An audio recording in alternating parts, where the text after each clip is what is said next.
Maraming salamat po sa pagtangkilik ng ating video. Hinihikayat ko po kayong mag-like and subscribe para ma-update kayo sa susunod na nakabanata. Tara at umpisahan na natin. Kakatulog lang sana si Elena, ngunit gising na gising siya. Kinuha niya ang kanyang handphone para sa isang mas malapit na pagtingin, at ang kanyang puso ay pumitik sa pagitan ng kagalakan at alarma.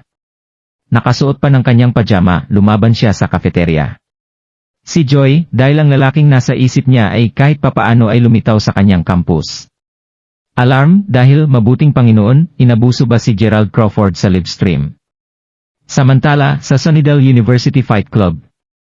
Ito ay isang malaking samahan, nilikha sa kagustuhan ng ilang mayamang bata o iba pa, na nagpunta sa isang partikular na sulok ng campus. Ipinagmamalaki ng club na ito ang maraming miyembro, higit sa 300 sa kabuuan. Kasalukuyan sa singsing na nakikipaglaban. Yeah! Galing!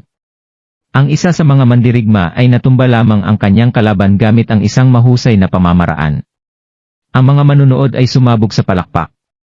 Tubig! Nagkibit balikat ang manlalaban habang naglalakad palabas, at kaagad na sinalubong ng isang alagad, na walang balot ng isang bote ng tubig at iniharap sa kanya. Matapos ang ilang mga bibig ng tubig ay nalagok, ang natitirang bote ay itinapon. Wow, ang galing mo! Ang astig! Maraming magagandang mga bagay, mga teleponong nasa kamay, ang kalapati sa kanyang mga bisig na may nakakalungkot na mga ngiti. Cool, sasabihin mo? Nagalit ang lalaki. Sa palagay mo hindi ko napansin kung paano ang mga batang babae ay nakatitig sa iyong mga telepono sa buong oras. May kagiliw-giliw doon. Mas nakaka-interes kaysa sa mga laban ko. Tihi, pinapanood namin na nagkagulo si Liara. Tingnan, nagtuturo siya ng hindi inaasahang leksyon. Ipinakita sa kanya ng mga batang babae ang nagpapatuloy na livestream. God Demon, Crawford, tumigas ang manlalaban at itinakwil ang mga batang babae na nangangarol. Ano ang nangyayari, Aiden?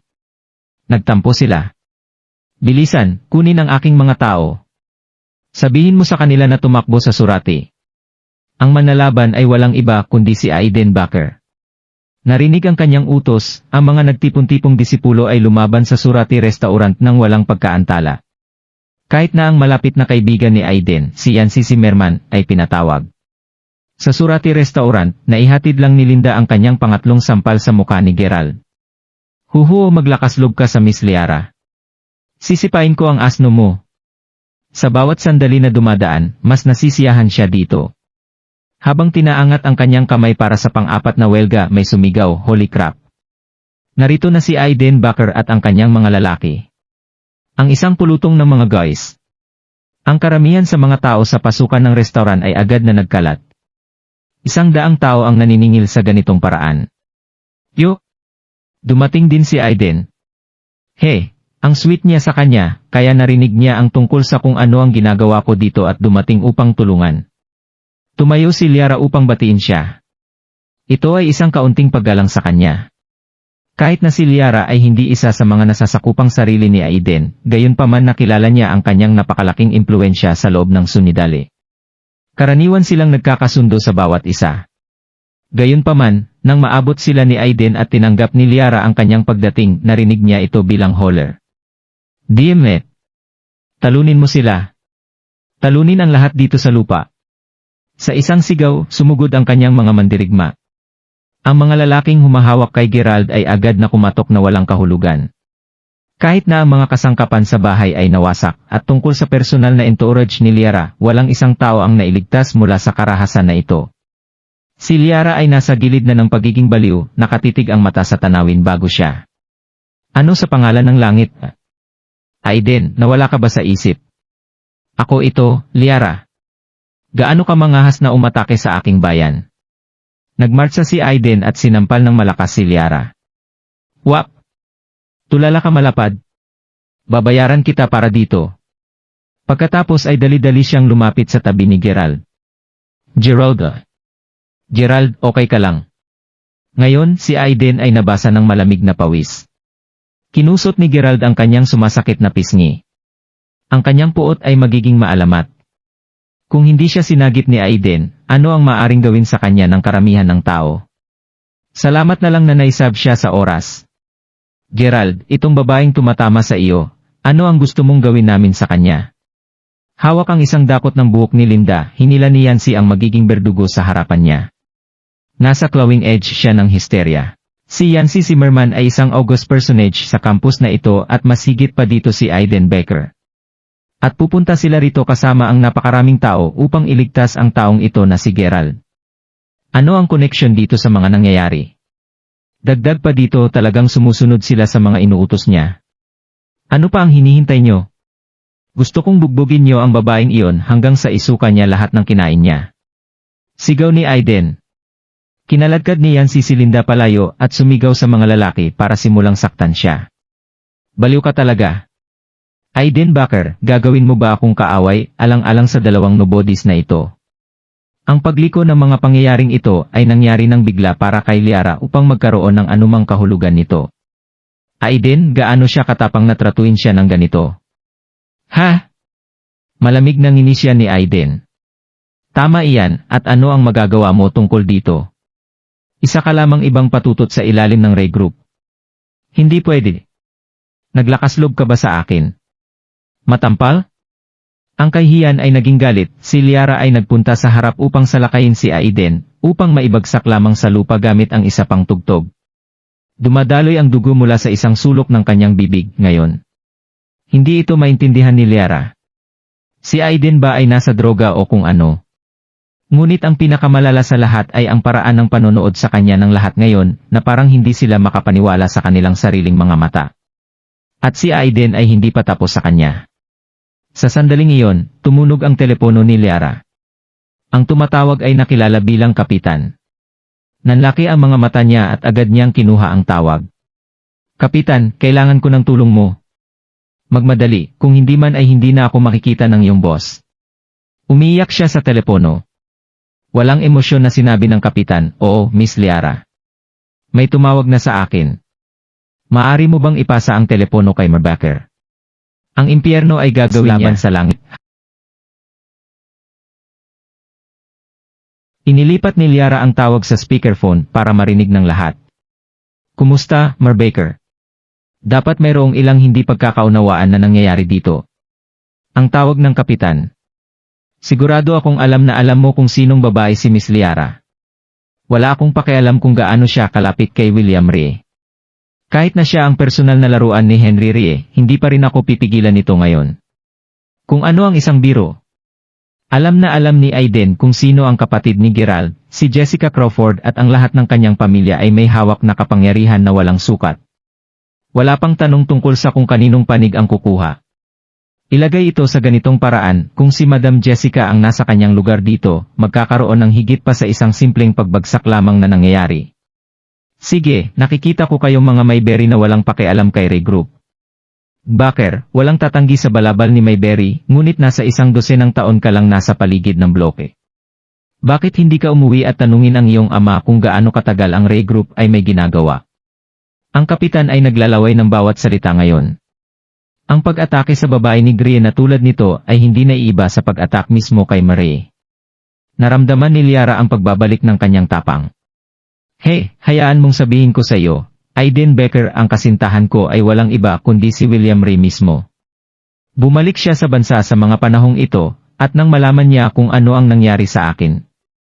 Ang iyong mga taong Mayberry ay may impluensya, sigurado, ngunit susubukan mo pa ring makisama sa pamilyang Rie, hindi ba? Ang iyong tatay ay nasa ilalim ni Zach Lyle, at kahit na si Glele ay magtakip para sa iyo, kailangan pa rin maging isang mabuting dahilan, di ba? Ha? Si Aiden Becker ay hindi talo. May mga bagay na napunta sa kanyang sariling ulo. Kaugnay nito, lumingon siya kay Gerald. Kung inutos ni Gerald na magpatuloy ang pag-atake, walang pag-aatubili at walang kinakatakutan. Ngunit tumahimik si Gerald. Maliwanag, ang isa sa mga sakop ni Aiden ay nagsupply sa kanya ng isang taser. Naglakad siya at dinikit si Liara dito. Zap! Sumiksik ang buong katawan ni Liara at pagkatapos ay bumagsak siya sa sahig, nakakumbinsi. Sa ilang mga bagay, kailangang magtiis, umatras, at makita ang mas malaking larawan. Ngunit nang magsimula siyang magsalita tungkol sa kung paano siya babalik ng Ray Group, nawala sa ulo si Gerald. Totoo, walang nakatakas na mga pagtatalo. Huling oras, halos ginawa siyang lumpo ni Damien Ray. Upang sabihin ang totoo, hindi pa rin niya nakuha ang pangyayaring iyon. At pagkatapos ngayon, pinahiya siya ng babaeng Liara na ito. Kung nagtagal pa si Gerald sa galit, baka patayin siya. Nagsimula ang lahat kay Damien Rie, at ngayon kailangan niyang mag-ayos ng score sa Rie Group. Sapat na ito sa ngayon, at walang pag-asang magpatuloy sa tanghalian, kaya kinuha ni Gerald si Queta at umalis kasama ang iba pa. Isang solemn na paghinahon ang nahulog sa nakatanaw na karamihan ng tao. Sus, ang pangalan ng lalaking iyon ay Gerald, hindi ba? Mukha siyang isang kabuang talo, ngunit ito ay naging isang ganap na masamang asno. Kahit si Aiden Baker ay nasa kanyang bek at tumawag. Oh! Napakalumbay tao. Narinig ko na si Yancy Zimmerman ay maruming mayaman din, ngunit mukhang handa siyang ibigay ang kanyang buhay para sa trampong Gerald na iyon. Retards ba kayo? Tumatawag pa rin sa kanya ng mga pangalan, hindi mo makuha ito. Ano na naman ang pangalan niya? Crawford sa palagay ko. Otay. Pwede ba siya? Dahil dito, nagkaroon ng pagkakataon si Gerald na maglabas ng sama ng loob. Unang beses sa buong buhay niya naramdaman ang ganitong klaseng saya. Gayunpaman, napagtanto niya na ang mga bagay ay maaring maging napakakomplikado mula dito. Bagaman nabuhay siya ng katamtaman na buhay sa ngayon, naintindihan niya ang puntong ito. Kaya napagpasyahan niyang ilayo ang bagay na ito ng kaunti pa. Sa susunod na pagkakataon, kailangan niyang umupo kasama sina Zach Lyle at Michael Seke upang talakayin kung ano ang nangyari dito. Pinasalamatan niya sina Aiden at Elena sa pagmamadali sa tabi niya bago paalisin sila.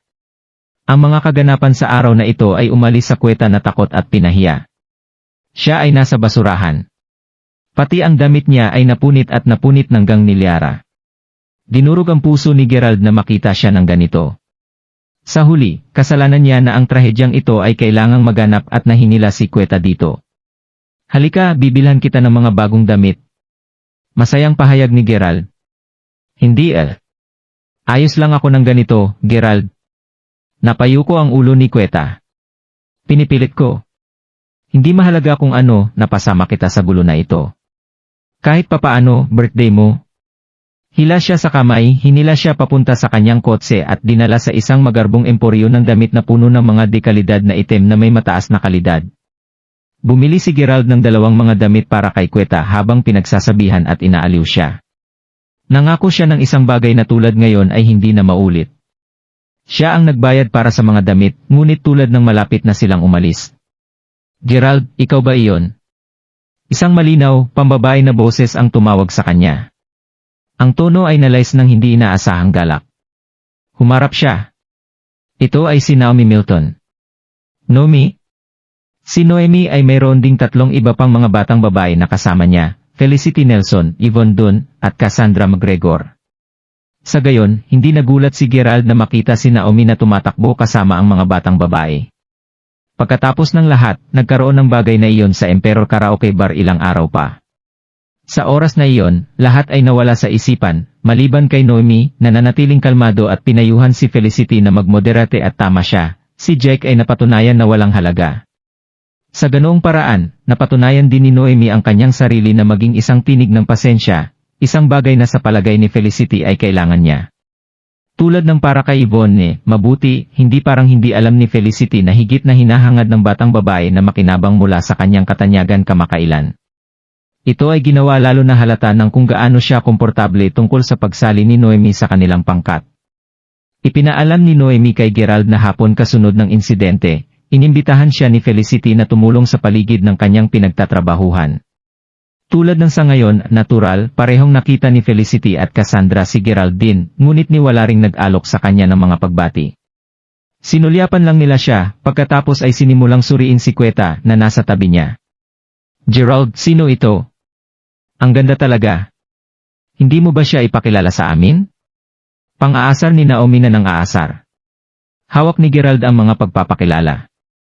Ito ang aking mabuting kaibigan, Queta Smith. Queta, ito si Naomi Milton, ang bro na palaging sinasabi ko sa iyo. Siya ay isang tunay na lalaki sa mga kalalakihan. Nagagalak ako na makilala ka. Bagaman sa mahinang kaluluwa sa kasalukuyan, na nakilala ang Noemi na sinabi sa kanya ni Gerald ng labis, siya ay nalulugod na makipagkamay. Halos isang oras na mula nang maganap ang malubhang insidente. Ayaw na pag-usapan ito ni Gerald sa harap ni Felicity at ng iba pa, kaya pagkatapos kumustahin si Noemi, minadali niya si Queta. Mainit Demon, banal na baka. Bulalas ni Yvonne sa pagkabigo.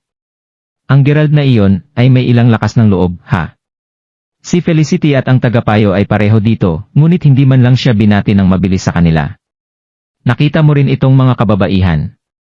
Hindi niya kami pinansin. Sa kanyang sarili, naisip ni Yvonne kung paano dapat ipakita ng isang tulad ni Gerald sa isang tulad niya ang pinakamataas na kagandahang loob at laging isipin ang kanyang asal. Sa halip, snubid niya ang mga ito. Hindi ito paninindigan ni Yvonne. Hindi man makapaniwala sina Felicity o Cassandra kung paano din sila tinatrato ni Gerald. Hindi nila siya binati, ngunit hindi niya rin sila binati. Nagtubo siya ng ilang mga bula. Humph! Talunan. Wala akong pakialam. Tumugong si Felicity. O sige, iwan mo nang mag-isa si Gerald ngayon. Sinubukan ni Noemi na may ligtas ang sitwasyon. Napansin kong bad mood siya ngayon lang. Marahil ay may nangyari at siya ay masyadong abala upang sabihin hi, iyon lang. Hindi mo kailangang ipagtanggol ang taong iyon, Naomi. Malaya siyang gawin ang nais niya. Humph! Gayunpaman, pupunta kami sa Wayfair Mountain Entertainment mamaya, mas mabilis tayong magmadali sa bahay, at subukan ang aming mga bagong damit. Hindi tama yan, Felicity. Tandaan na gagawin nila ang isang paglalakbay sa napakagandang Wayfair Mountain Entertainment sa lalong madaling panahon ngayon, walang makapagdadala kay Yvonne sa ngayon. Ang mga nakatataas sa kumpanya ng Felicity ay nagkakaroon ng isang magiliw na pagtitipon sa villa. Dahil ang kanilang nangungunang pagkatao na si Felicity ay isa sa pagmamay-ari ni Mayberry, natural na may karapatan siyang magdala ng ilang mga panauhin.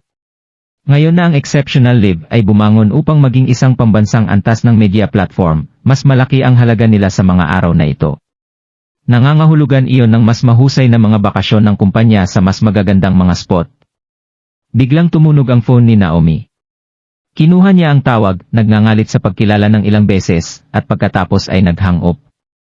Sa pagkabalisa, inuulat niya, Felicity, iyon ang serbisyo sa pag-upa ng kots. Ang kanilang driver ay umalis lamang sa kagyat na negosyo at lahat ng kanilang iba pang mga driver ay nasa ilang pag-andar sa kasal, kaya walang sinuman na magmaneho ng Mercedes-Benz negatibo 500 na nakalaan namin. Tinanong nila kung makakahanap ba kami ng aming sariling driver. Ano? Tinapon kami ng driver? DM na ito. Isa lamang ito sa sunod-sunod na. Nag-alab si Felicity. Paano ako makakahanap ng isang driver ng huling minuto upang dalhin kami doon? Gayunpaman, palagi kong pipiliin ang aking mga driver, dapat silang maging guwapo. Ang bawat detalye ay mahalaga kapag pupunta para sa isang kaganapang tulad nito. Talaga. Bakit kailangang maging komplikado ang lahat? Tama yan. Sa amin, ang tagapayo lamang ang maaring magmaneho, ngunit habang siya ay pupunta bilang isang panauhing pandangal, wala sa tanong iyon. Ngumuso si Yvonne. Gayunpaman, hindi namin maaaring hilingin sa tagapayo na maglingkod bilang aming driver. Naku, naalala ko lang na may lisensya sa pagmamaneho si Gerald. Kaya niya ito. Bulalas ni Noemi. Hihilingin ba natin siya na maging driver natin kung gayon?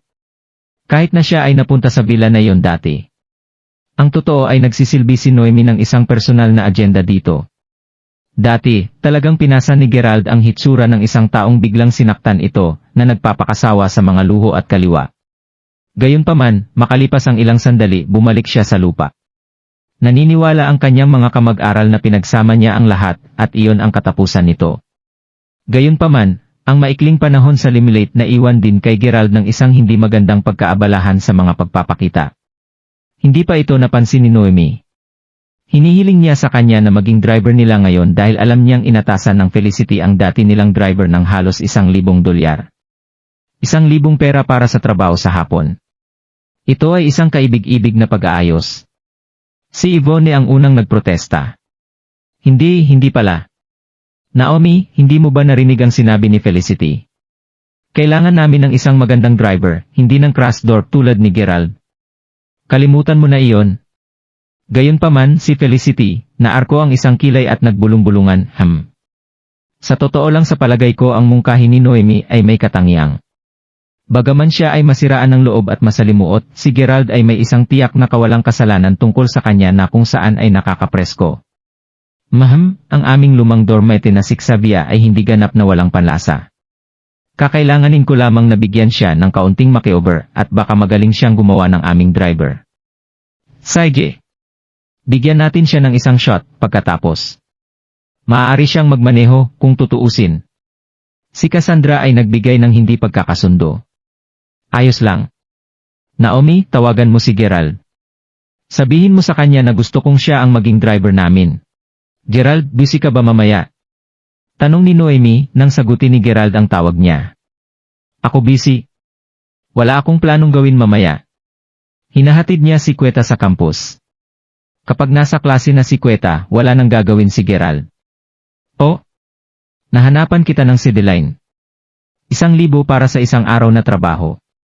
Simpleng trabaho lang siya, kailangan ni Felicity ng isang driver. Alam kong hindi ka nasasaktan para sa pera sa mga panahong ito, ngunit ang isang maliit na labis na simula ay hindi kailanman nasasaktan, tama ba? Anong masasabi mo? Delikadong ipinakita ni Noemi ang panukala. Alam niyang halos naubos na niya ang kanyang windfall, ngunit nagsalita siya ng may taktika gayunpaman dahil alam din niya na si Gerald ay naging isang taong may malas na imahe. Nakagawa pa rin siya ng lasa para sa magagandang damit. Ngunit para sa lahat ng iyon, siya ay isang bro pa rin at walang nagbago sa pagitan nila. Sa totoo lang, nang sumikat ang pangalan ni Felicity, nais ni Gerald na tanggihan, hindi bababasa dahil alam niya na baka kasali rin sina Yvonne at Cassandra. Ito ay magiging isang baliw na bahay na nahuli sa pagitan ng mga madaldal na hen. Gayunpaman, hindi niya mapigilan ang sarili na tanggihan ang kabutihan ni Noemi. Pagkatapos ng kaunting pagpause, tumango si Gerald at sumang-ayon naman. Ang lahat ay alang-alang kay Noemi. Ayos lang. Una, kakailanganin kita upang makabalik dito. Bibilan ka namin ng ilang mga bagay at magbibihis sa iyo. Masayang tumawa si Naomi sa telepono. Napabuntong hininga si Gerald at inikot ang kotse. Bilang bihag ng mga batang babae, binigyan siya ng isang mamahaling suit at isang pares ng sapatos na pangkatad, na lahat ay dapat niyang isuot kaagad. Kailangang masabi na si Felicity, sa kabila ng kanyang pagiging malayo sa kanya sa buong panahon na ito, ay kailangang aminin na medyo nasaktan siya nang makita niya si Gerald sa mga guwapong damit. Halos pinuri niya siya, kahit na. Ngunit pagkatapos ay nakita niya siyang maingat na natitiklop ang kanyang mga lumang damit, na parang balak dalhin ang mga ito. Oh, mahal na talo pa lang kung tutuusin. Ang mga ito ay mainam na damit. Huwag mong pagod ang mga ito sa pagmamadali, Gerald. Sa pagitan ng gastos ng sangkap na ito at ilang paggastos ng pera para sa iyo, bilang aming driver, nakakakuha ka ng higit sa 1,000 pera dito. Ang sabi ni Cassandra na nakatiklop ng mga braso. Oo, nakikita ko. Ngumiti lang si Gerald at tumango. Oh? Gerald, iyon ba ang bago mong telepono? Kanina lang nakita ni Naomi ang hawak niya sa kamay. Tumango siya. Oo? Ngayon ko lang nakuha ito. Hua, ang ganda ng itsura nito. Ipasa mo rito. Sinilip ni Yvonne ang aparato, nag-iba ang interes. Nang hindi naghihintay ng pahintulot, inabot niya ito at inagaw ito. Isang pagtingin dito, at humirit siya. My gosh! Felicity, Cassandra, tingnan mo ito. Ito ang pinakabagong modelo, bago sa merkado, napupunta ito para sa higit sa 4,000 pera. Gerald, ito ba ang iyo? Bilang isang bagay na totoo, ang pinakamahal na smartphone na pagmamay-ari niya, binayaran niya ito sa pamagitan ng mga installment sa kabuuang 1,000 dolyar. Si Gerald, ang mahirap na tao sa kanilang klase, ay gumamit ng isang telepono na nagkakahalaga ng 4 na beses na mas malaki. Walang biro.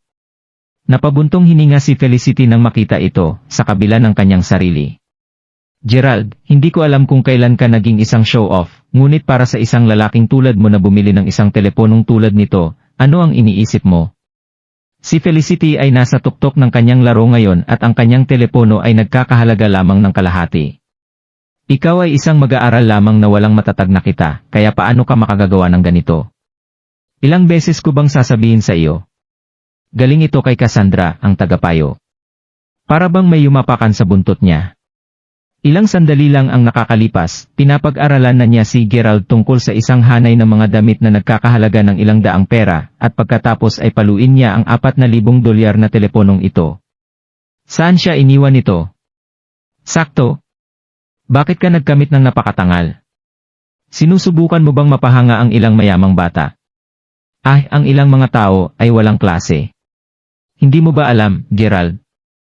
Ang mga mahihirap lamang ang pumupunta sa mga bagay na tulad nito, ang mga taong may pera ay bibili lamang ng mga mas murang mga modelo. Nagdusa ng kaunting pagmamalaki mula rito, sabik na sumali si Yvonne sa panliligalig. Tama ka. Siyempre tama ka. Tumango lang ng sunod-sunod si Gerald. Walang punto na makipagtalo. Hahayaan niya lang na magsalita sila. Pagkatapos, dinala nila siya sa isang car rental company, kung saan kinuha nila ang Mercedes-Benz, at nagtungo na sa Wayfair Mountain Entertainment. Ngayon pabalik na sila sa orihinal nilang gagawin.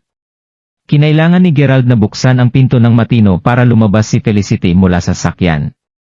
Sumunod ang iba pang mga batang babae, at lahat sila ay masayang binati ng mga tauhan sa bila. Bakit ipinakita ng bila ang gayong pagsasalang-alang para sa exceptional leave? Ito ay simple. Kahit na ang exceptional live o ang paparating na kaganapan sa York North Mountain ay napakahusay na deal, ang mga sponsor sa likuran nila ay. Sa huli, sinusubukan ni Michael Sike na maglagay ng palabas upang mapahanga si Gerald Crawford. Habang nagpapos siya para sa mga litratista, lumingon si Felicity at bumulong sa ilalim ng kanyang hininga kay Gerald, na susundan na sana sila sa loob. Napakaganda, Gerald. Ngayon dalhin ang kotse sa paradahan at hintayin kami doon. Mas makakaya mong manatili sa malinaw na wastong kaganapan, baka pumutok ka ng iyong sariling takip at mapahiya kaming lahat. Tungkol sa hapunan, maaari kang bumili ng iyong sarili ng tinapay kung nagugutom ka, hindi tulad ng paghahatid nila ng uri ng pagkain na nakasanayan mong kainin. Malinaw, naisip niya na malamang na may sasabihin siya na maaaring mapahiya siya. Hindi makapaniwala. Isang araw, makakakuha siya ng mga panghimagas lang. Gerald had been up to here kasama si Felicity. May pagmamalaki din siya sa pag-iyak ng malakas. Hindi ba niya maipakita sa kanya kahit kaunting respeto? Pagsumpa sa katahimikan, walang nagawa si Gerald kundi ang sumunod at dalhin ang kotse sa parking lot. Hindi niya mailantad ang kanyang totoong pagkakakilanlan sa isang paraan o sa iba pa. Siyempre, hindi lang si Gerald ang tatambay dito na parang tanga. Napagpasyahan na niya na habang narito siya, hahanapin niya sina Zach Lyle at Michael Sike upang pag-usapan ang tungkol sa Ray Group. Pagdating niya sa opisina ni Michael, nagbabasa ng dyaryo ang lalaki. Nang makita niya si Gerald, binaril niya ito, nagulat. Ilang sandali pa, nagmadali si Zach upang sumali sa kanila. Ikinuwento sa kanila ni Gerald ang mga kamakailang kaganapan at nagbahagi naman sila ng nalalaman tungkol sa Ray Group. Sa buod, nadete ng Ray Group ang lahat ng kanilang iba pang mga samahan at naging isang malamig na pamilyang kriminal. Sa rehiyon ng Mayberry na ito, malaking shot ang mga ito. Habang patuloy na lumalago ang negosyo, nagtatag si Henry Ray ng isang formal na grupo na naging lehitimo. Gayunpaman, para sa lahat ng mga lehitimong negosyo na isinasagawa nila, ang ilan sa mga bagay na ginawa nila mabuti, si Gerald ay may karanasan sa unang kamay. Ang isang halimbawa ay kapag inatake nina Chad at Danik Sanders si William Ray, at pagkatapos ay nawala ang pamilya Sanders sa isang gabi. Pagkatapos ay mayroong Damien Ray na nag-utos sa kanyang sariling pribadong hukbo ng mga thugs. Ang dahilan kung bakit pinananatili ni Zach Lyle ang pakikitungo sa kanila ay dahil sa kanilang lakas. Ang malawak na network ng mga tao na nagsilbi sa kanila, pati na rin ang kanilang malawak na mga koneksyon sa ilalim ng mundo, ay gumawa sa kanila ng isang puwersa na mabilang. Ang kapayapaan ay nagmumula sa kaunlaran pagkatapos ng lahat. Sa ngayon, si Gerald ay may mas malinaw na pag-unawa sa estado ng laro. Tapos tumunog yung phone niya. Ito ang kanyang nakatatandang kapatid na si Jessica, na hindi pa niya nakakausap ng higit sa 1-2 linggo ngayon. Ano ang balak mo, Gerald? Nagsimula siya. Wala masyado. Naghahapunan lang kasama sina Zach Lyle at Michael Sike. Maliwanag na sumagot si Gerald, nagpasya na hindi kailangang malaman ni Jessica ang tungkol sa lahat ng ito. Sa pagtatapos ng araw, inaalagaan niya siya upang tuluyang sakupin ang buong Mayberry Commercial Street. Kung siya ay tumakbo sa kanyang kapatid na babae para sa tulong sa bawat maliit na bagay, anong uri ng kahalagahan ang kanyang ipinakikita? Mabuti naman. Tumatawag ako upang ipaalam sa iyo na magpapasyal ako sa Mayberry sa loob ng 3 araw at nais kong makita ang aking mahal na sanggol na kapatid. Hahaha. Oh? Pupunta ka dito. Yup, at magkakaroon ako ng ilang mga nakakapinsalang balita na ibibigay din sa iyo. Ano ang malaking balita? Napatigil si Gerald. Bagamat nalaman niya darating ang kanyang kapatid, naisip niya ang mga bagay-bagay 1 taon ang nakalipas, nang nagpunta ang kanyang kapatid at mga magulang sa ibang bansa upang magtrabaho para mabayaran ang kanilang mga utang at napagtanto niya na hindi pa niya sila muling nakikita simula noon. Nasabik siya sa mga mangyayari. Siyempre, isang gawa-gawang kwento lang nila yon na sinabi sa kanya. Ahaha, malalaman mo kapag sinabi ko sa iyo. O sige, kumain ka na ng hapunan mo. Dot. Sa pamamagitan nito, nabitin si Jessica. Namumutla sina Zach Lyle at Michael Zeke. Mark Crawford. Pupunta ba dito si Director Jessica? Yup, tama yan. Sagot ni Gerald. 3 araw mula ngayon. Walang ideya kung bakit. Ang 2 lalaki ay tila ba magkakasakit sila. Dapat silang takot-takot sa kanyang kapatid na babae. Susunod, nag-dinner si Gerald sa kanila at pinag-usapan ang mga mas simpleng bagay. 3 o 4 na oras ang dahan-dahang gumapang. Sinasabi ko, nasaan ka, Gerald? Direkta lang siyang tinawag ni Felicity. Napakinggan niya. Sinuri ni Gerald ang oras. Hoops, lampas pasado 8:00 na. Mayroong isang panuntunan sa mga may init na bukal na ito, pagkatapos ng paglubog ng araw, walang sinuman ang maingay. Naaalala ang oras na iyon nang ang ilang mga tanyag na bituin ay sumusubok na lumusob sa paligo, at halos nagsimula ng isang away sa kanya. Ano pa ang isang dakilang pag-andar tulad ngayong gabi? Oh? Dadalin ko kaagad ang kotse. Nakasakay, kinuha niya ang kotse at sinundo si Felicity at mga kaibigan na handa nang umalis para sa gabi. Sabog. Sinadya mo bang gawin ito, Gerald? Ano ang itinuro ko sa iyo? Kapag malapit nang matapos ang party, ihanda ang kotse sa malapit. Sa halip wala ka kahit saan. Sa sandaling sumakay siya sa kotse, sinimulang ngumunguya ni Felicity ang tainga nito. Sinadya? Patayin ang pag-iisip. Basta, pinagbawalan mo ako mula sa pag-apak sa loob doon, kaya paano ko malalaman kung kailan magtatapos ang pagdiriwang? Napangiwi si Gerald. Ikaw, para lang dyan, makakakuha ka lang ng kalahating bayad ngayong gabi. Putol ni Yvonne. Sus, kung ano ang isang ganap na pagkabigo ka. Nang lumabas ang mga panauhin, ang ilan sa iba pang mga driver ay nakatayo na sa may pintuan, ngunit saan na siya?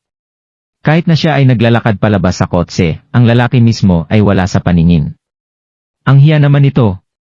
Ihulog ko kayong mga kababaihan sa aming campus at pagkatapos ay ibabalik ko ang kotseng ito. Ngunggol ni Gerald. Balik sa campus. Kalimutan mo yan. Putol ni Yvonne. Wala kaming sapat na kasiyahan ngayong gabi, nais naming magtungo kay Emperor upang makanta kami buong gabi. Tama ba ako, Felicity? Tunay na naging isang kamanghamanghang gabi na, at nais nilang makita ang Wayfair Mountain Entertainment. Gayunpaman, nag-aatubili ang mga batang babae na tawagan ito isang gabi, kasama na si Cassandra. Lalo na si Cassandra. Maraming mga nakatataas kay Felicity ang kumuha ng kanyang inumin at humingi pa ng kanyang numero. Noon, siya ay magiging labis na nasiyahan. Gayunpaman, ngayon, ang kanyang puso ay pagmamay-ari ng ordinaryong tao. Gayunpaman, naramdaman niyang napaka-flatter siya. Yeah, ipadala kami sa Emperor Karaoke, pagkatapos ibalik ang kots. Masayang sabi ni Cassandra. Walang anuman para dito kundi gawin ang sinabi sa kanya bago tuluyang magmaneho pabalik sa kampus. Sus, ano sa palagay mo? Isang lalaki tulad ni Gerald, anong uri ng babae ang nais na makasama siya? Sa kanilang sariling pribadong silid, ang mga batang babae ay umiinom at nakikipag-chat ng magkatugtog ang musika. Para sa kagustuhan ng isang mas mahusay na paksa ng pag-uusap, ang kanilang mga saloobin ay lumayo pabalik kay Gerald. Hey! Sa totoo lang, ang isang lalaki na tulad niya ay walang pag-asang maging kasintahan. Kahit na siya ay ikakasal isang araw, hindi ito magiging sa anumang magandang kagandahan, at kahit na siya ay, malamang na magamit siyang kalakal.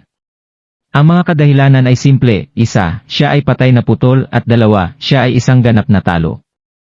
Lasing ngayon si Felicity at nagsalita ng may kaunting pagpipigil. Malika, may girlfriend si Gerald. Maaaring hindi mo namamalayan ito, ngunit siya ay isang radio J at talagang maganda siya. Hindi komportable si Naomi sa pakikinig sa kanila na nilalait nila si Gerald ng ganito. Pa! Hindi ba maganda rin si Xavier? At ano ang nangyari doon? Yvonne sneered, pagkatapos ay masigla up habang siya broach ng isa pang paksa. Pinag-uusapan kung alin. Felicity, anong uri ng lalaki ang iyong hinahanap? Ay ako. Kaya, kailangan niyang maging mainit, syempre, iisa iyan. 2, kayang-kaya niya akong bayaran. 3, isang tao mula sa isang maimpluwensyang pamilya. 4, may mabait. 5, handang gumastos ng maraming pera sa akin. 6. Magandang langit, hindi mo ba masasabi na naghahanap ka para sa isang tulad ng ordinaryong tao? Humalaklak si Yvonne. Si Cassandra na nakatayo sa tabi ni Yvonne ay nagsimulang maging awkward. Sa katunayan ay inggit na inggit siya sa nangyayari. At ikaw, counselor, anong klase ng lalaki ang hinahanap mo para mapangasawa? Inulit ni Yvonne ang tanong niya. Naghahanap lang ako ng isang taong mapagpakumbaba. Isang seryoso, mature, at practical at siyempre madiskarte. Hindi naman sa pagiging materialistiko, pero dapat malaki din ang kinikita niya dahil bilang mga kababaihan, ay umaasa tayo sa kanila para suportahan tayo buong buhay. Tinapos ni Cassandra ang kanyang paliwanag sa isang mahinang ngiti. Isa pang pagsabog ng tawa ang nakatakas sa bibig ni Yvonne. Kaya ang sinasabi mo ay naghahanap ka para sa isang tulad ng ordinaryong tao. Pagkatapos ng lahat, siya ay isang regular na tao lamang na medyo mas matino at solemne. Speaking of alin, sa palagay mo ano ang hitsura niya? Guwapo. O maaring siya ay maging isang pangit na tao? Tiyak na hindi pangit? Malayo sa pangit? Parehong sumigaw sina Cassandra at Felicity nang magkasabay matapos ang tanong ni Cassandra. Inihagis ni Felicity ang kakaibang tingin kay Cassandra. Si Cassandra ay tila medyo kinakabahan. Maaaring sabihin ni Felicity na tiyak na may isang bagay na naka-off. Naalala ni Felicity ang sandali nang ibigay niya ang impormasyon sa pakikipag-ugnay kay Cassandra Ordinary Man. Ito ay upang payagan si Cassandra na makatulong na siya sa atin kung aling klase ng galing ang ordinaryong tao. Noon ay hindi niya masyadong iniisip ito. Ngunit pagkatapos ng kung ano ang nangyari pagkatapos, ang mas maraming pag-iisip tungkol sa Felicity tungkol dito, mas naramdaman niya na may isang bagay na hindi tama. Sobra siyang kinabahan kanina. Pwede bang umibig din si Cassandra kay ordinaryong tao? Ang mga kababaihan ay tiyak na ang pinakamakasarili na mga nilalang sa Earth. Ang ordinaryong tao ay walang kapansin-pansin at mayaman. Pagkatapos ng lahat, pinapayagan niya ang mga tao mula sa Exceptional Leave na mag-host ng isang social na pagtitipon sa Wayfair Mountain Entertainment. Posibleng-posible na ang tunay na pagkatao ng ordinaryong tao ay ang misteryosong Crawford. Walang sinumang babae ang maaring sabihin na hindi sa isang lalaking tulad nito. Maaring medyo naging pabaya ako. Naisip ni Felicity sa sarili. Walang nagsabi ng anuman matapos ang kanilang sagot, at ang sitwasyon mismo ay naging medyo mahirap. Sa sandaling iyon, bumukas ang pintuan ng pribadong silid. Excuse me. Narito ba si Miss McGregor? Sa pintuan, nakatayo ang isang bodyguard na nakasuot ng itim na suit at earphones. Ako iyon. Mayroon bang matutulungan ako? Tanong ni Cassandra. Hayaan mo akong magpakilala, Miss McGregor. Ako ay driver ni Lexington at inanyayahan niya kayong 4 na kumain sa Homeland Kitchen. Ang isang kapistahan ay inihanda bilang isang uri ng paghingi ng tawad. Inutusan ako na sunduin ka, paliwanag ng bodyguard. Ay, nakikita ko. Tumango si Cassandra matapos sabihin yon. Kahit na medyo nalito pa siya, wala siyang nakitang problema dito. Iginalang siya ni Flynn at tiyak na nagkonsensya siya sa nangyari noong isang araw. Ano pa, si Flynn ay nasasakupan ni Gerald at siguradong alam niya na maganda ang relasyon nila ni Gerald. Habang iniisip niya ito, napagtanto ni Cassandra na hindi pa niya sasabihin kay Felicity na ang ordinaryong tao talaga, si Gerald. Ngunit paano nalaman ni Flynn kung paano siya hanapin? Isinasaalang-alang niya ang katotohanan na maaring ito ay dahil lahat sila ay kasalukuyang nasa teritoryo ni Flynn. Matapos pag-isipan ito tungkol sa ilang sandali, napagpasyahan ni Cassandra na tawagan si Flynn upang ipahayag ang kanyang pasasalamat. Gayunpaman, ang kanyang tawag ay humantong diretso sa kanyang voicemail. Tara na. Ang Homeland Kitchen ay hindi masyadong malayo mula rito. Hindi magiging matalino na maghintay ng masyadong matagal kay Lexington, sabi ni Yvonne. Pasimpleng tumango si Cassandra bilang sagot. Totoo yan. O sige, i-start up ang makina at tayo ay papunta na. Tumango ang driver at inakay na ang daan papunta sa sasakyan niya. Isang itim na Rolls-Royce ang nakaparada sa labas mismo ng pintuan. Pagpasok sa sasakyan, hindi nagtagal bago sila patungo sa Homeland Kitchen. Ang Homeland Kitchen ay matatagpuan sa Mayberry Commercial Street, ngunit mula sa kung saan sila kasalukuyang naroon, tatagal lamang sila ng 7 minuto upang makarating doon. Gayunpaman, hindi pinahinto ng driver ang kotse kahit na dumaan sila sa kalye. Sa katunayan, nagmaneho siya at hanggang sa ang Mayberry Commercial Street ay halos hindi na makita.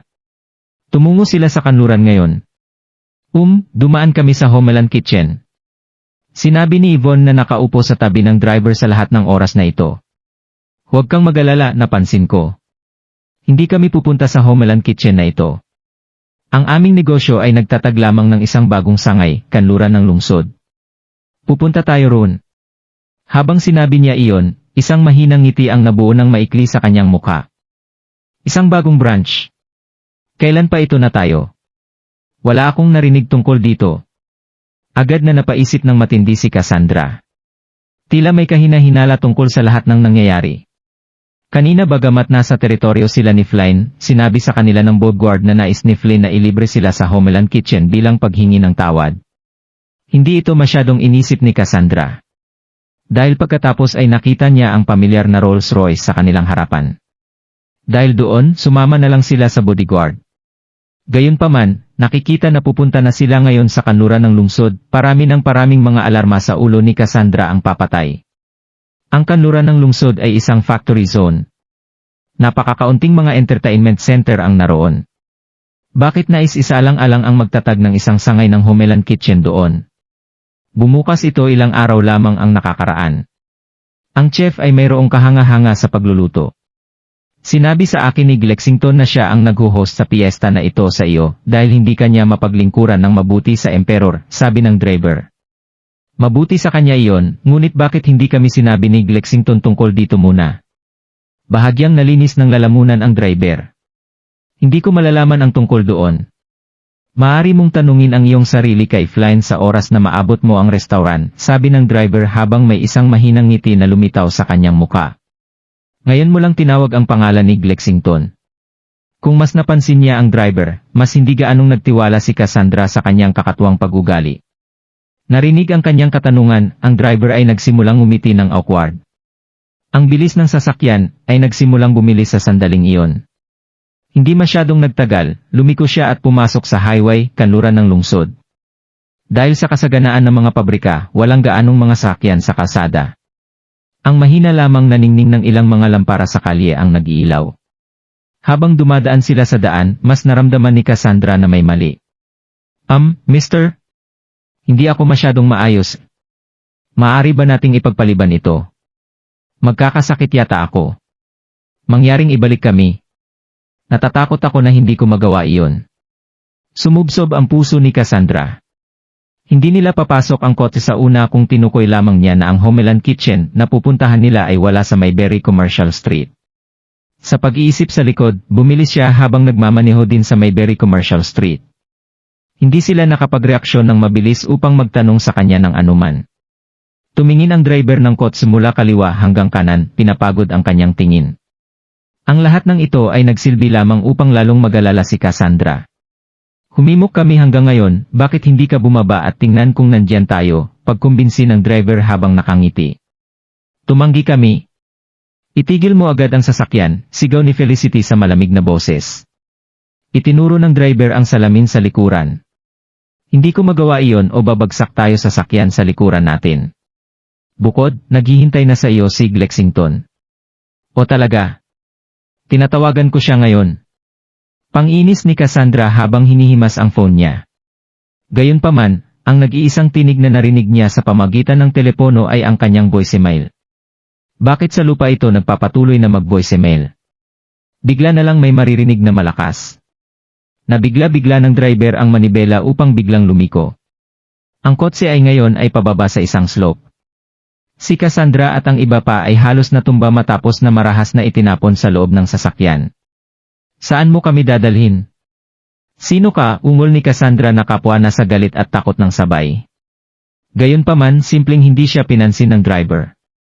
Pinindot niya ang isang pindutan sa kanyang earphone bago sinabing, kopyahin yan. Nasa sasakyan sila ngayon kasama ang dalawa pang mga batang kagandahan.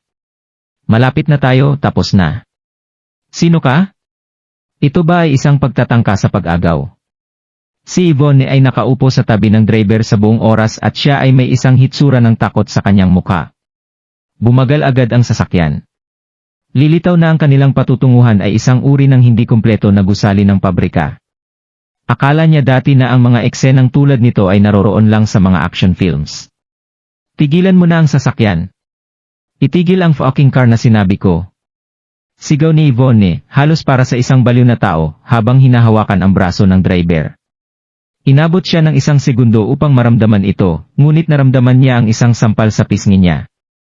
Ito ay malakas at malinaw. Halos himatayin si Yvonne sa lugar, dahil ang sampal na kanyang kinuha ay direkta at tumpak. Sa sandaling iyon, tumama ang preno sa preno. Sa likuran nila, 5 tao ang bumaba sa kotse na kanina pa nila binubuntis. Mula sa gusali, lumitaw ang 3 iba pang mga tao. Si Cassandra at ang natitira ay hinila palabas ng sasakyan, isa-isa. Malinaw na ang lahat ngayon. Ito ay isang paunang pagtatangka sa pag-agaw. Bigla na lang nagsimulang sumigaw si Noemi sa kanyang telepono na lihim niyang inilabas habang nasa sasakyan pa sila. Kamusta? Kinidnap kami. Mangyaring dumating iligtas kami, kami ay isa. Bago pa siya matapos, isang bodyguard ang tumakbo papunta sa kanya at inagaw ang kanyang telepono. Tumagal ng mas mababa sa 1 segundo para sa kanya upang mabasag ito sa lupa na hindi paganahin ito para sa kabutihan. Isang mahigpit na sampal mula sa kanya ang naghihintay kay Naomi. Ang lakas ng loob mong tumawag sa tawag na yan. Pangatlong kapatid, karaniwang ginagawa mo itong tamad. Kunin agad ang kanilang mga telepono. Ibigay mo sa akin ang iyong mga telepono ngayon. Tinangka ni Felicity na itago ang kanyang telepono habang ang ilang mga tanod ay sumugod papunta sa kanila. Gayunpaman, walang kabuluhan ang kanyang pagtatangka at sa huli, ang kanyang telepono ay naagaw din. Humph! Talian niyo silang lahat habang hinihintay natin ang susunod na utos ni boss. Sigaw ng isa sa mga lalaki. Pagkatapos ay dinala nila sila Cassandra sa loob ng gusali bago itinali sa ilang mga upuan. Napakaganda nilang lahat. Kung pagpipiestahan sila ni boss ngayong araw, marahil ay makakaisa din tayo sa kanila. Sabay tawa ng malakas ng isa sa mga guard. Makakapaghintay yon. Siguraduhin muna natin na masasalubong natin si boss. Kayong 3, mananatili kayo sa itaas upang bantayan sila. Hanggang sa dumating ang boss, pigilan niyo ang inyong mga sarili. Kapag nalaman niya na may ginawa kayo, siguradong puputilin niya ang inyong mga ari. Ang 3 napiling mga subordinate ay gumalang ng gumalang habang ang natitirang mga kalalakihan ay bumaba ng hagdan. Ang mga kababaihan ay napakaganda at natatakot na maaari nilang halikan sila kung tinitingnan nila sila ng masyadong mahaba. Nagpasya ang 3 lalaki na mas mabuti na huwag silang tignan. Nag-squat sila sa pintuan at nagsimulang maglaro sa kanilang mga telepono. Psst! Hoy, Naomi! Nagawa mo bang may parating ang tawag ng mas maaga? Kumusta naman kayong Felicity? Bulong ni Cassandra, maputi ang mukha ng isang sheet. Tahimik na umiyak si Felicity habang umiling. Hindi nagawa upang... Ang aking telepono ay naagaw bago pa ako nagkaroon ng pagkakataong pindutin ang pindutan ng tawag. Ano ang dapat nating gawin, tagapayo? Isa akong tanyag na tao sa internet. Hindi ito paraan upang matrato ang gayong tao, sigaw ni Felicity habang lumuluha. Ang sulok ng bibig ni Yvonne ay nagdurugo pa rin mula sa sampal kanina. Kinilabutan siya at nagsimula na rin siyang umiyak. Hindi alintana kung gaano siya kalmado at lamig ng isang batang babae, ang sinuman ay matatakot kalahati sa kamatayan kung haharapin nila ang isang katulad na sitwasyon. Tagapayo. Hindi ako sigurado kung nagawa ko bang tawagan ang tawag. Ngunit parang ginawa ito. Gayunpaman, nagawa ko lamang sumigaw ng maikling sandali. Kung ikukumpara sa iba pa, medyo kalmado pa rin si Noemi kahit mabigat ang kanyang paghinga. Sino? Sino ang tinawagan mo? Sa sitwasyong ito sa buhay o kamatayan, ang tatanggap ng tawag na iyon, ay maaaring maging himala na kailangan nila upang makatakas ng hindi nasaktan. Bagaman mga mag-aaral pa rin sila sa unibersidad, ang kanilang pag-iisip ay pabago-bago at may sapat na kaalaman. Mas maaga sa kotse, karamihan sa kanila ay nahuli na may nangyayari ng napakasamang. Sa sandaling ito ay sinampal ng guwardiya si Yvonne at habang binibigyan niya ng mga mata si Cassandra, si Naomi at Felicity ay masipag sa trabaho, maingat na sinusubukan na tumawag ng hindi nahuli. Sa mga batang babae, si Noemi ang unang kumilos. Matagal pa bago paalisin ng coach ang slope, may sapat na kamalayan si Noemi tungkol sa kanilang sitwasyon upang subukang tumawag sa emergency. Ang pinakamalaking tulong ngayon, syempre, ay magmula kay Flynn sa sitwasyong ito, kahit na maraming beses na sumubok si Cassandra upang hindi ito magawa. Tinawag ko si Gerald. Noon, ang unang numero na nakita niya ay kay Gerald at ito ay isang kritikal na sandali na mas mabilis ang paggalaw ng hinlalaki kaysa sa kanyang isipan. Tumawag ka, Gerald. Sinabi ni Cassandra sa isang nabigong boses. Tinawag mong walang kabuluhan iyon. Ano pa nga ba ang makakaisip niya upang may sabi tayo ang pagiging tanga niya?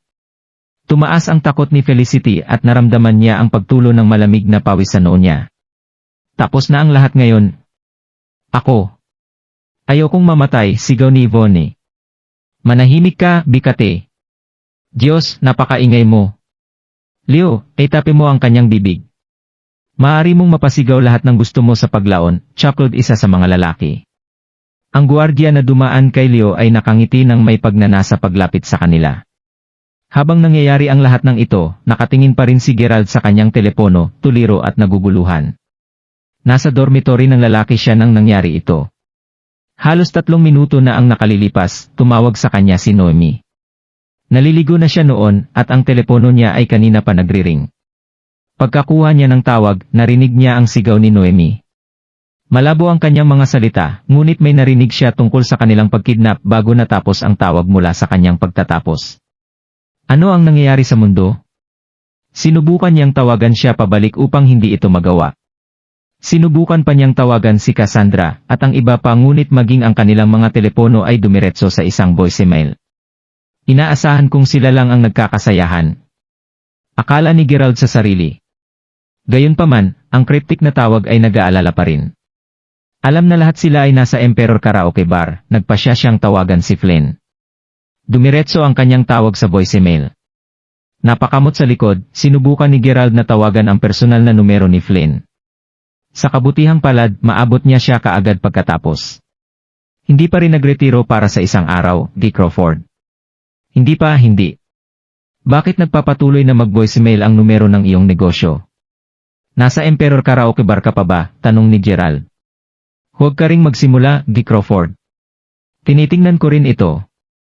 40 minuto lamang ang nakalilipas na target ang aking telepono. Nakatanggap ako ng mga tawag bawat 2 segundo at oo, nasa Emperor ako ngayon. Sinusubukan ko pa ring hanapin ang mga utak sa likod ng lahat ng ito. Nakita ko. Sa gayon, si Cassandra, Felicity, at ilang iba pa ay nagsaya rin sa Emperor. Maaring pumunta at tingnan kung nandyan pa rin sila. Sigurado. Nang hindi nabitin, nagpatuloy si Gerald sa paghihintay ng 3 minuto pa. Gino. Crawford, tila kinuha sila ng isang tao pagkalipas ng 20 minuto na ang nakalilipas. Umalis na sila, sabi ni Flynn nang sa wakas ay muli siyang nagsalita. Ha? Maaari mo bang tingnan ang footage ng pagsubaybay? Sino sa mundo ang makakakuha sa kanila? Nararamdaman ni Gerald na may kung anong nangyayari na kilabot na mali. Ganon din ang naramdaman ni Flynn. Habang nagsimula siya sa sariling surveillance footage ng Emperor, hindi nagtagal ay natagpuan ni Flynn ang kanyang sarili na dumaan sa footage mula sa mga surveillance camera na nagkalat sa buong Mayberry Commercial Street. Ang boses ni Flynn ay nagsimulang manginig ng kinakabahan. Gino. Crawford. Mukhang kinuha sila ng isang Rolls Royce. Ang kotse ay lumipat sa isang pinabilis na tulin at ang huling footage na mayroon kami nito ay nagpapakita na ito ay humimok sa kanluran ng lungsod. O hindi? Maaari ba itong isang pagtatangka sa pag-agaw? Naramdaman ni Gerald na lumaki ang pag-aalala niya sa segundo. Mabilis, tawagan sina Zach at Michael. Sabihin sa kanila na magtagpo agad sa Emperor Karaoke Bar. Makikilala din kita dyan. Sa tanggapan ng Emperor Karaoke Bar, mabigat ang pakiramdam sa loob. Natukoy na namin ang eksaktong lokasyon, Mark Crawford.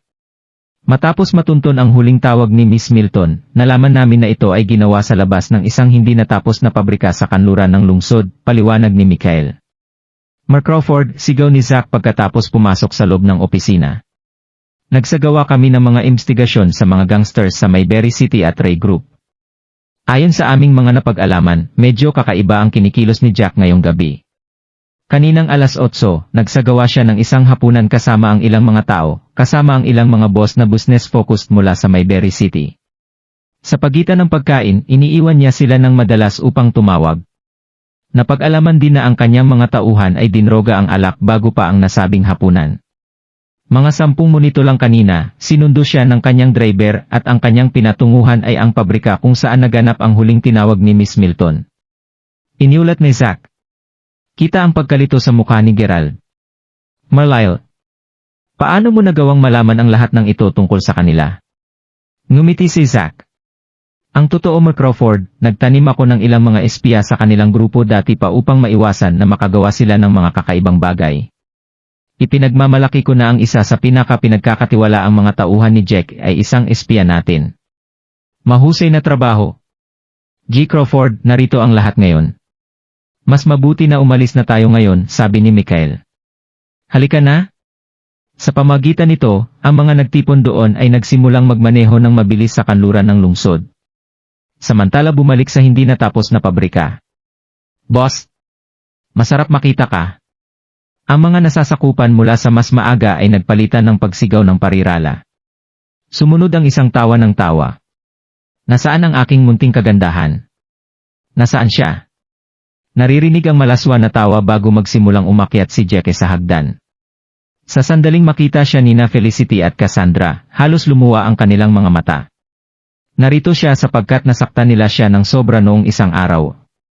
Nandito sila dahil nais ni Jake na personal na makaganti sa kanila. Pasimple na natawa si Jackie sa gulat na gulat nila. Kaya lahat kayo narito.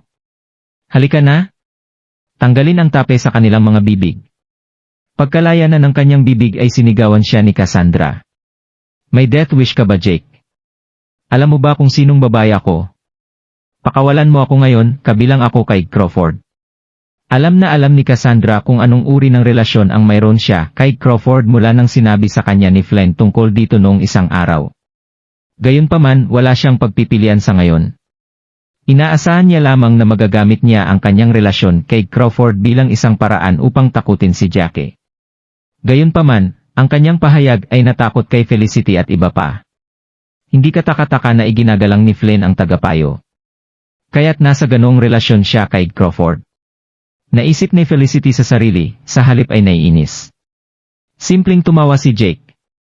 Aware ako sa relasyon niyo, o. Hindi ka lang protektado ni Crawford, kundi pati na rin si Flynn. Gayunpaman, hindi ka rin maililigtas ng Diyos ngayon.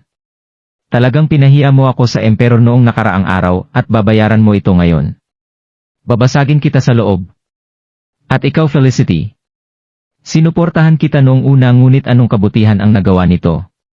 Taya ko na hindi mo inaasahan na mahanap mo muli ang iyong sarili sa akin, hindi ba? Sinampal mo ako minsan, naalala mo? Hindi na kailangang magmadali. Hahayaan kong maranasan ng bawat isa sa inyo kung paano ako maging brutal. Sa sandaling natapos ang kanyang pangungusap, inilahad ni Jackie ang kamay kay Felicity na may masamang balak. Si Felicity, na kapwa kinilabutan at kinakabahan, ay likas na gumanti sa pamagitan ng sobrang pagkagat sa daliri ni Jackie. Ang kulit mo. Ang tunog ng isang matapang na sampal ay umalingaw-ngaw sa buong gusali. Ang galing mo naman. Kahit napapatayin mo kami, malalaman ito ni Flynn at ng iba pa. Hindi mahalaga kung gaano ka makapangyarihan, magtatapos ka sa pagkasira kaagad. Punasan ang smoke smear na iyon sa mukha mo. Sigaw ni Cassandra papunta kay Jake. Natawa si Jake sa sinabi nito. Ay, hindi mo na kailangang mag-alala tungkol doon. Hindi may isip ni Flynn at ng iba pa na kasama ako sa lahat. Mayroon akong isang alibi na kasalukuyang umiinom ako ng alak kasama ang ilang mga boss mula sa larangan ng negosyo.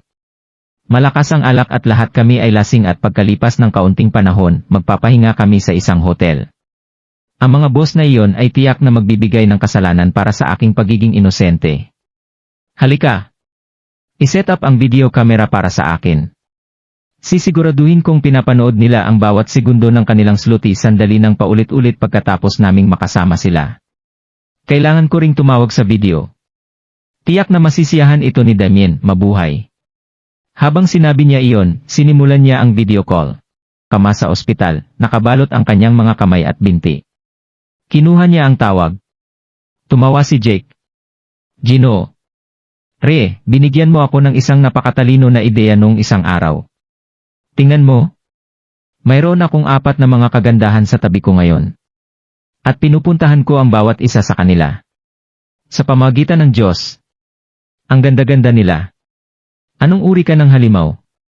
Mag-zoom in sa batang medyo mas matanda para sa akin, masiglang sigaw ni Damien. Mayroon kaming lahat ng oras sa mundo. Tayo na't magsimula, natatawang sabi ni Jake, halos baliw. Gamit ang isang subordinate na nakahawak sa telepono ni Jake, sumugod muna si Jake papunta kay Cassandra. Ang lahat ng mga batang babae ay lumuluha, kasama na si Cassandra. Kasama si Ordinary man sa kanilang panig, inisip ng mga babae na maaari nilang gawin ang lahat ng kanilang gusto sa Mayberry. Wala sa kanila ang nakaisip na malalagay sila sa ganitong sitwasyon na walang pag-asa. Hindi nila matanggap ang katotohanan na maaari silang marape. Boss, mayroong isang tawag para sa iyo, tumawag ng isang tauhan. Hindi ko sasagutin yan, hindi mo ba nakikita na busi ako? Kumunot ang noo ni Jake habang naghuhubad ng damit. Pero, pagkatapos ay binulong ng bodyguard ang lahat ng nais niyang sabihin sa tenga ni Jake. Ano? Kita na kinabahan agad si Jake. Bakit niya ako tinatawagan ngayon? Wala sa anumang posisyon si Jake upang tanggihan ang tawag. Pagkatapos mapalunok, nilakasan niya ang kanyang loob bago sagutin ang tawag. Hindi mo ba ako naintindihan? Paano ito possible? Ako. Itigil mo na ang kalokohan mo. Ang iyong mga tauhan sa ibaba ay nasa ilalim ko na ngayon. Pakawalan mo agad sila, Jake, o ngayong araw ka mamamatay. Sabi ng isang boses na malalim. Napalunok si Jake. Sa sandaling iyon, naririnig ang mga yabag na umaakyat sa hagdan. Ang mga tao ay nagsimulang sumugod sa madaling panahon na mabilis na pumapalibot kay Jake at sa kanyang mga tauhan. Ang mga ito ay mga tanod na nakasuot ng itim mula ulo hanggang paa. Ang pinuno ng pangkat ay isang taong may puting nibe na buhok. Nanganak siya ng isang malamig at mabangis na ekspresyon, sinamahan ng isang mahabang peklat sa kanyang mukha na gumawa ng labis na pananakot. Ikaw? Sino ka? Sigaw ni Jake, gulat na gulat. Sa kanyang puting buhok at mabangis na titig, tiyak na hindi ito ordinaryong tao. Gayunpaman, si Cassandra at ang iba pa ay nagbigay ng magkataliwang reaksyon. Hinalugasan sila ng kaluwagan sa sandaling nakita nila ang maputi ang buhok na kabataan. Siya ang kanilang tagapagligtas. Kunin sila. Mula sa solong pagkakasunod-sunod na iyon, ang mga gwardiya sa ilalim ng lalaki ay sumulong ng sabay. Ang kanilang mabilis at tumpak na paggalaw ay nagpinta ng larawan na lahat sila ay bihasang propesyonal. Si Jake at ang kanyang mga tauhan ay naipit sa lupa sa walang oras na patag. Anong ginagawa mo? Nagtatrabaho ako para sa regroup. Isipin ang mga kahinatnan na nakakaharapin mo. Isang malakas na tunog ang maririnig. Diretsong sinipa ng lalaking maputi ang buhok kay Jake. Sa kabila ng naipit ng dalawang lalaki, pinadalhan pa rin ng paglipad si Jake sa pamagitan ng sipa na iyon. Napadpad siya sa hangin at dumapa sa kanyang likuran. Ang baba ni Jake ay nasira at ang kanyang mga ngipin ay nabalot ng dugo. Nabahira ng dugo ang lupa habang hindi mapigilan ang pagtwit ng kanyang katawan. Ang natitirang mga tauhan ni Jake ay knock-knockout kaagad pagkatapos. Mister! Dumating ka ba upang iligtas kami? Sigaw ni Yvonne na tuwang-tuwa. Gayunpaman, nanatili ang kanyang malamig na kilos. Sinulyapan niya ang kanilang 4 bago tinanong, alin sa inyo si Miss Milton? Ako ay sagot ni Noemi. Nakatanggap kami ng isang utos mula sa aming superior na iligtas ka. Mangyaring sumama ka sa amin. Personal na tinanggal ng pinuno ang mga kamay ni Noemi bago magtungo sa exit. Hello. Nandito pa rin tayo. Parehong tulala sina Felicity at Cassandra. Paumanhin, ngunit ang aking order ay isab lamang Miss Milton at walang iba. Damn it. Naomi, sabihin mo sa kanya na pakawalan mo rin kami. Sigaw ni Felicity sa nanginginig na boses. Hindi niya nais na manatili sa kakilakilabot na lugar ng mas matagal pa. Nakaupo sa kanyang may batch sa silong, pinagmasdan ni Gerald ang kanilang mga aksyon sa pamamagitan ng kanyang laptop. Sinadya niyang itaguyod ang pagsagip sa ganitong paraan. Nais niya na alinman kay Felicity o Cassandra na malayang gamitin muli ang kanyang pangalan upang kumilos bilang walang ingat tulad ng dati. Tingnan kung gaano sila pagkabalisa. Naisip ni Gerald sa sarili bago kinuha ang kanyang telepono. Ang susunod na utos ni Gerald para kay Leopold White ay tanggalin ang tali sa mga babae at dalhin sila palabas. Malaya nilang ginamit ang kanyang pangalan habang iniisip na magagawa nila ang anumang nais nila nang walang mangyayari sa kanila. Ang leksyon niya sa kanila ang matinding takot at pag-aalala. Hindi niya pinlanong iwan ang mga babae doon. Si Leopold White, ang lalaking puti ang buhok, ay isang magaling na bodyguard sa ilalim ni Michael. Sa madaling salita, ang trabaho ni Leopold ay katulad ng kay Flynn na nagtatrabaho sa ilalim ni Satch. Dinala siya ni Michael dito mula sa Hong Kong. Darating din sila, Marzik. Hindi madali para sa akin na makipagkita sa kanila dito kaya mauuna na po ako umalis. Handa na ba ang sasakyan ko? Tanong ni Gerald kay Michael na nakaupo sa tabi ng driver. Ang pagsakay ay narito kahit anong sandali ngayon, Di Crawford. Aalis kami kaagad pagdating nito. Kakayanin ni Leopold ang natitira. Ligtas niyang ma-escort si Miss Milton at ang iba papabalik sa kanilang kolehiyo. Tulad ng sinabi niya na isang limousine ang tumigil sa tabi nila. Pinahid ni Gerald ang pawis sa noo niya habang papasok sa limousine. Pagkatapos ay iniwan niya ang lugar kasama si Michael. Mas maaga nang matukoy nila ang kinalalagyan ng mga batang babae, sinabi ni Gerald kay Zack na bantayan ng mabuti ang Ray Group pati na rin ang pulisya. Kasunod nito, siya at si Michael ay nagmaneho kaagad sa lugar. Nakahinga ng maluwag si Gerald kaagad pagkumpirma niya na ligtas si Noemi. Pagkaalis ng 4 na batang babae sa hindi natapos na pabrika, tumingin sila kay Noemi. Si Yvonne, partikular, ay tumingin sa kanya ng mga mata na puno ng paghanga. Ano ang lahat ng iyon? Ikaw lang ba ang una nilang pinuntahan, Naomi? Ikaw ba ang tumawag sa kanila? Sa kanilang nakita at naranasan, parang makatarungang ipalagay na ang pangkat ng nagliligtas ay dumating lamang upang iligtas si Noemi. Pagbaba nila sa hagdan, ilang sandali silang natigilan ng mapagtanto kung gaano karaming mga tao ang nasangkot sa operasyon. Sa silong sa silid, hindi bababa sa 20 mukhang propesyonal na mga tanod ang naghintay kasama ang kanilang mga kamay sa likuran nila. Sa labas, mayroong hindi bababa sa 6 na mga kotseng may batch. Mayroong kahit isang high-end na SUV. Kahit na si Cassandra ay medyo malakas, ilang Rolls-Royce lamang ang dumating upang kunin siya sa sandaling iyon. Sa pag-iisip sa likod, ang pangkat ng mga bodyguard ni Noemi ay tila higit na natitirang kaysa sa kasalukuyan, lalo na ang puting buhok na kabataan na kumilos ng pareho ng malamig at malupit ng walang pag-aalangan. Pareho sina Felicity at Cassandra na tumingin ng nagtataka. Hindi ko rin alam. Wala akong ideya kung sino ang alinman sa mga ito. Hindi ako clueless tulad ng natitira sa iyo. Sabi ni Noemi, tila labis na naguguluhan. Kung iyan ang kaso, sino ang nag-utos sa iyo upang iligtas kami, Mr.? Hindi mapigilang itanong ni Cassandra. Gayunpaman, pinanatili ni Leopold ang kanyang walang emosyon na harapan. Ipinagpatuloy niya ang pag-akay sa kanila ng walang imik. Napagtanto na hindi siya sasagot, sininyasan ni Cassandra si Noemi na subukang tanungin siya sa halip. Gusto naming pasalamatan ang taong nagsabi sa iyo na iligtas kami, Mr. Mangyaring sabihin sa amin kung sino ito, pagsusuma mo ni Noemi. Natatakot akong hindi ako makasunod, Miss Milton. Partikular na sinabi sa akin ng aking superior na huwag ibunyag ang kanyang totoong pagkatao. Kahit hindi sa iyo, magalang na sagot ni Leopold. Sa totoo lang hindi kaya si Gerald. Pasigaw na sabi ni Yvonne. Gerald. Parehong natigilan sina Felicity at Cassandra. Hindi pa pumasok sa kanilang isipan ang pag-iisip. Pag-iisipang muli. Sinubukan nating lahat na tumawag para sa tulong ng mas maaga ngunit tanging si Noemi lamang ang nakakuha ng kanyang tawag. Hindi ba tinawag niya si Gerald? Nangangahulugan iyon na siya lamang ang magiging may kamalayan na una kaming nagkakaproblema. Sinusuri ang sitwasyon, tila ayaw tanggapin ni Yvonne ang kanyang sariling mungkahi. Ganon din ang nangyari kina Felicity at Cassandra.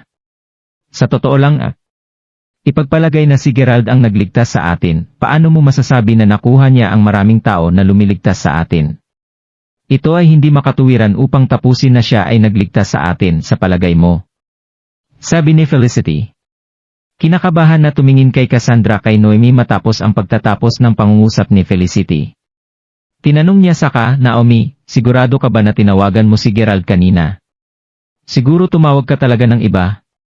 Mayroon bang ibang maimpluwensyang at makapangyarihang mga tao sa iyong pamilya? Siguro sa labas ng mga koneksyon. Nagpalitan sila ng tingin sa bawat isa sa pagkabalisa. Ito ay sapagkat kapwa tinitingnan nina Cassandra at Felicity sina Gerald. Gayunpaman, kung totoo na si Gerald ay isang malakas at maimpluwensyang katauhan, mas gugustuhin nilang mamatay kaysa tanggapin ang katotohanan iyon. Naalala ni Cassandra ang oras ng labis na pagdurusan niya at hindi mapakali ng gabi nang matagpuan niya ang kanyang power bank sa kotse ni Flynn dati. Kinakabahan ako noon at ngayon na iniisip ko ito, hindi ako masyadong sigurado kung natawag ko na si Gerald. Gayunpaman, hindi maikakailan na ang unang contact number sa aking listahan ng contact ay sa kanya. Ang pangalawa ay ang pinsan ko na tinawag ko kaninang umaga. Kung pinag-uusapan natin ang tungkol sa mga koneksyon, maaring siya iyon. Nagtatrabaho siya bilang isang vice presidente para sa isang pang-internasyonal na negosyong pangkalakalan kaya tiyak na maraming mga tao ang kanyang makikilala, sabi ni Naomi, maingat sa kanyang mga sinabi. Lohikal na tunog iyon. Hindi sinasadyang matap ng iyong daliri ang kanyang numero. Kasunod nito, dapat ay inayos ng pinsan mo ang pagsagip. Ang ilan sa mga gwardiya dito ay maaring maging SWAT cops habang ang iba ay mukhang gangsters. Sinabi ni Cassandra sa isang marahang boses sa kanila habang pinag-aaralan niya ang mga miyembro ng kanilang pangkat sa pagsagip. Tama ba ang hula namin, Mr.? Tanong ni Felicity kay Leopold. Sigurado sila na tama ang kanilang konklusyon. Gayunpaman, ang mukha ni Leopold ay hindi gumalaw ng isang kalamnan. Pasimple niyang binuksan ang pintuan ng may batch na nakaparada sa harap ng iba pang mga kotse. Ito ay ang parehong kots kung saan dumating sina Gerald at Michael sa pabrika. Panahon na upang bumalik sa iyong kolehiyo. Sumakay ka sa sasakyan, sabi ni Leopold. Iniiwasan mo ang aming katanungan. Nangangahulugan iyon na tama ang nahulaan namin. Masayang sabi ni Yvonne. Mister, pwede ko bang hiramin ang telepono mo? Gusto kong tawagan ang pinsan ko. Ang tiwala ni Yvonne ay nakatiyak kay Noemi na ang pinsan niya talaga ang nagligtas sa kanila. Very well, Miss Milton, sabi ni Leopold habang inaabot ang kanyang telepono kay Naomi nang may lubos na respeto. Lahat sila saka pumasok sa sakyan. Kamusta? Pinsan, ikaw ba yan? Si Naomi ito. Ikaw ba ang umayos ng misyon? Hindi ko sasabihin na orchestrated ngunit oo, ako ang tumawag sa pangkat ng pagsisiyasat ng kriminal. Iniligtas ka na ba nila? Ang bilis talaga ng trabaho nila. Natutuwa akong marinig na ayos ka lang. Sinubukan kong tawagan ka pabalik kanina ngunit ang linya ay patuloy na nag-voicemail. Kaya't tinawag ko ang iyong tagapayo ngunit nabigo rin iyon. Nagsimula akong mag-alala na maaring may mangyaring masama kaya't nagpadala ako ng mensahe sa iyong kamag-aral na si Gerald upang alamin ang sitwasyon. Sinabi niya sa akin na kinidnap ka. Kinakabahan na sabi ng pinsan ni Noemi. Teka, paano nalaman ng pinsan niya ang tungkol kay Gerald? Dahil ba sa marami siyang koneksyon? Sa totoo lang, saan nakuha ang pera ni Gerald upang makabili ng teleponong iyon at ng mga damit para kay Xavier dati? Posible ba na kumita ng gayong pera sa pamagitan ng isang part-time na trabaho lamang? Kung iisipin, si Noemi ang nagtanong sa kanyang pinsan na maghanap ng lugar para kina Gerald, Harper at ng iba pa para sa kanilang mga part-time na trabaho. Paminsan-minsan ay pinapagana ng pinsan niya si Gerald para sa kanya. Marahil iyon ang dahilan kung bakit mayroon siyang Geralds, Harpers, at ilan sa mga contact number ng iba pa niyang mga kaibigan. Nakikita ko. Kaya huwag mag-alala, maayos kami ngayon. Dinadala nila tayo sa kolehiyo sa ngayon. Masarap pakinggan. Magpahinga ka ng maayos, makikipagkita ako sa iyo bukas. Pupunta ka sa isang internship sa lalong madaling panahon kaya't tatalakayin ko pa rin ang mga detalye sa trabaho. Nakuha ko. Tiyaking natamaan mo rin ang high. Nakaupo nang napakalapit sa isa't isa, ang iba pang mga batang babae ay nakinig sa buong pag-uusap. Pinagsasama ang dalawa at dalawa, kalaunan ay pinagsama nila ang puzzle. Talagang si Gerald ang nagpaalam sa kanya tungkol sa pagdukot. Ang bobo Gerald na yan. Alam niyang inagaw tayo ngunit wala siyang nagawa tungkol dito. Kung hindi siya tinawag ng pinsan ni Noemi, sino ang nakakaalam kung ano ang mangyari sa amin? Sasakalin ko siya hanggang sa mamatay sa sandaling bumalik tayo sa kolehiyo, napangiwi si Cassandra sa ilalim ng kanyang paghinga. Bigla na lang humagulgol si Felicity sa sakit. Para bang nasaktan niya ang sarili niya kahit papaano. Nakagat ang ibabang labi sa sakit, iginalaw ni Felicity ang kanyang kamay sa ilalim niya upang hanapin ang anumang nakasakit sa kanyang puwitan. Nilabas niya ang isang maliit na Amerikana na mayroong telepono sa loob nito. Humihingi ako ng pasensya, mister. Hindi sinasadyang naupo ako sa iyong damit, humihingi ng paumanhin si Felicity. Pamilyar ang quote na ito.